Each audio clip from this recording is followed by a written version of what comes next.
యొక్క నిజ జీవితంలో కొన్ని నిర్ణయాలు మనం తీసుకుంటూ ఉంటాం.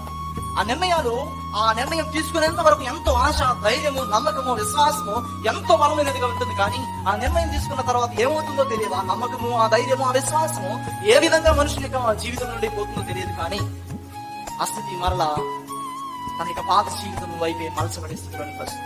తీర్మానం తీసుకున్న తర్వాత నిబద్ధత కలిగిన జీవితాన్ని జీవించలేక, నిర్ణయాత్మకమైన విధంగా తీసుకున్న నిర్ణయం ప్రకారం జీవించలేకపోయాడు తన యొక్క జీవితం. కాబట్టి అతని యొక్క జీవితము, అతని యొక్క మనస్తత్వాన్ని గురించి జ్ఞాపకం చేస్తున్నాడు.